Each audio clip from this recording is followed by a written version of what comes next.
I'm going to have to do this.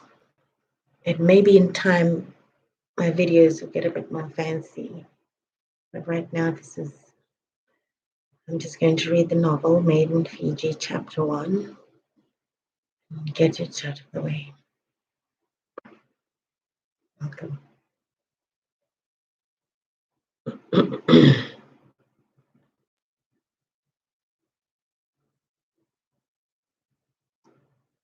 It opens with the words, "To us who are made of foreign bones and native breath, living beyond the death of hope, made in Fiji." Okay, so the first part is in first person narrative and it's set in Fiji. And there are actually two parallel storylines. One that begins in the modern day when the writer sits at the computer and we relive the journey. And the second half, the other part of the novel, is set in the 1800s. Okay, so this is possibly a novel that could be taught at year 13 through to university. It's metafiction in genre, semi-autobiographical metafiction. Parts of it are fact and parts of it are weavings of what-if stories I held in my head. Okay, it starts like this. To us who are made of foreign bones and native breath, living beyond the death of hope, made in Fiji. Chapter 1. Every step is a meter wide. Every step is blackened concrete. There are 10 stairwells ranging from 50 to 199 steps riding the skirt of the Levuka Ridge. Its hem is trimmed by a huddle of shops with salty eyes shaded by corrugated iron. The indigo sea slashes against the concrete wall, bleeding rust from its skeleton. Salt mists trap the snide stink of rotting tuna from the Japanese factory. Wave, mist, and stench. That's today. Since the 18th century, not much has changed. In its past, Levuka was the center of everything colonial, everything invasive, pulsing corruption. It was the old capital of Fiji with all the chaos of a mad, wailing town. A haunting reminder of what is past and lost for some of us. Our family house is up here at the top of the 199 steps. Its gauze windows are dusted with cobwebs and stranded blue bottle flies. The roof swells at the front in the boisterous heat and cracks in the cooling shade of the mango tree. Birds of paradise crowd against the moldy back steps marooned almost a meter from the house. My flip-flops sink and stay submerged in the muddy drain. The latest rains have fashioned out a new trap as a broken gutter allows it to pour a mini waterfall through here. I giggle aloud as I trip over the silly strap and onto my belly, my fingers stuck in a bit of birdie-doo. I gingerly wipe them on my shorts and sit up smiling. I look at the house. It's cool. You have a joke, tell too. I'm relieved that this house is in lazy lull rather than regretful demise. Like a rookie CSI agent scratching another suspect off the list, I conclude that this one is innocent. Along the compound boundary, cream and brown tiger orchids, perched on a row of mbalambala tree fern posts, greet me beside the yellow hibiscus nodding in the warm breeze. The wraparound veranda and screen doors spied through a warped shutter is typical for these houses. Most of its original wood came from Oregon in the 1800s. The floors are polished wood and the ceilings very high. There are 6 double bedrooms, each with at least 2 doors leading to smaller rooms like a private labyrinth for naughty children escaping desperate nannies. I note, walking down the steps, that there are at least 8 of these white homes, 4 on either side, each with their own unrestrained tropical garden and soaring coconut trees. A Vunimbaka banyan tree grows a beard that curls back onto itself so thick it forms caves of wiry vines in between from top to bottom. Every home has a view of the town below, the sea at its edge, and the island beyond. It's a quaint town. No buzzing markets with trademark squashed bananas on the footpath or pineapple skins lining the open bins or overdressed patrons sweating in their saris or threadbare cotton sulu and chamba. Levuka, as the colonial core of Fiji back then, hosted more than just the first government house and the first public school. Our family plantation owners Our family were plantation owners, and their wealth found place here. Dad spoke breathlessly, but only in snippets, of the silver spoons and black marble imported from Britain just for some esteemed family gravesite. Yeah, right. Now, all that is throttled by weeds on a lonely coast that is as haunted as every other place visited by this family. Strange thing how his eyes and face sagged, still in blank when I asked for more detail. How noble were they when separated from the moan stories of being victims of swindles and family feuds? Past grandeur slashed with rumors of cures, of curses and luck skewered by little demons.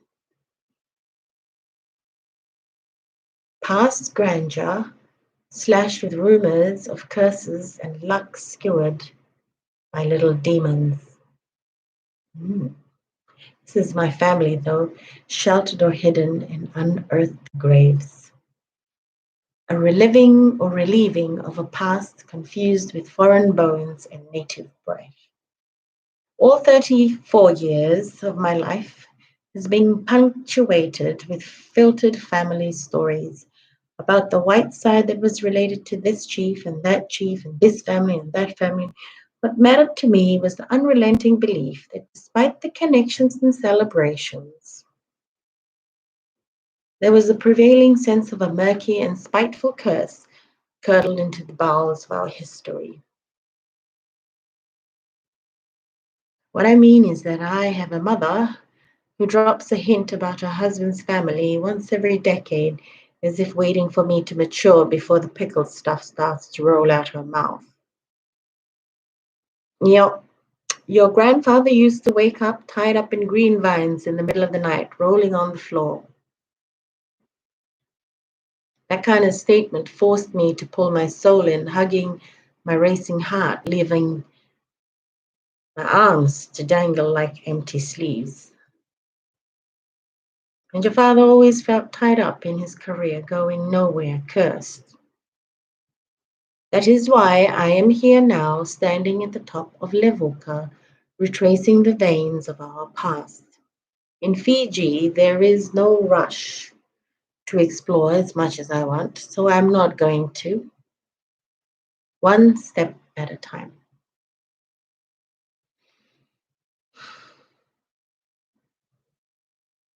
For every kailoma, there is within them Fijian, Chinese, Indian, or a mix of fruit salad. It's like the afakasi of Samoa. The challenge is often laid, sometimes bullying a part European into choosing just one. Now, there's an old story. It's true that in my world, pieces were finally thrown together all because of one English family, the Willems. Masters in change, masters and slaves to change, masters and slaves to themselves. You must experience with me a sense of seeing, particularly the spirits of many people whose history in Fiji began here in Levuka. I begin now to summon the tendons of one body reaching from one generation to the next, bringing to life my what-if stories like a golem to face the brilliance of reality. I am Georgina, and I know a thing or two about who I am. Tokila, I know. I will tell you about these tevoros that shape-shift in the day and swoon up to my face at night, how they flee and watch from under the swamp taro, afraid of me. They, the tevoro, never quite got their message heard, those little demons. Whether it was to scare me or push me to find out more, to be honest, I never had the patience or the courage to listen long enough. Sometimes they screamed silently from a dark corner of the bedroom, or they sat staring through an old man's crippled eyes. Always I felt they laughed at me when I was among other relatives. They laughed when I was with my Fijian cousins because I didn't quite have the same connections to the islands as they did, didn't speak the local dialect fluently, or just because I couldn't hang suspended from a tree branch for as long as some other village cousin. They laughed from under Nana Maria's house when I rolled the pale cousins with red and golden wavy hair, quickly turning away when they addressed me. They were so beautiful, so fair, so proud, so quick with their words, unashamedly not Fijian. I didn't want them to see me openly admiring them, not jealously, but wishing that they knew of the importance of my own family, even if I didn't. Sadly, I don't think I ever got the sense that they considered my family or knew of our ties. I didn't want to be the one to push it onto them, but it always seemed like wherever we went, there was a string of first cousins and their parents, and then there were us, distant. Not quite sure if we're even blood relatives. I'm sure we were just that, distant and just family friends. Where were the rest of us? I was desperately disappointed about not knowing enough of my own history or my dad's story to be precise. To be precise. However, there were a few tendrils that hung loosely enough, repeated in whimsical prose about the first Willams who arrived in Fiji. I tried to cling to that, tried to ask more about it, but there was never enough to bring it full circle back to me.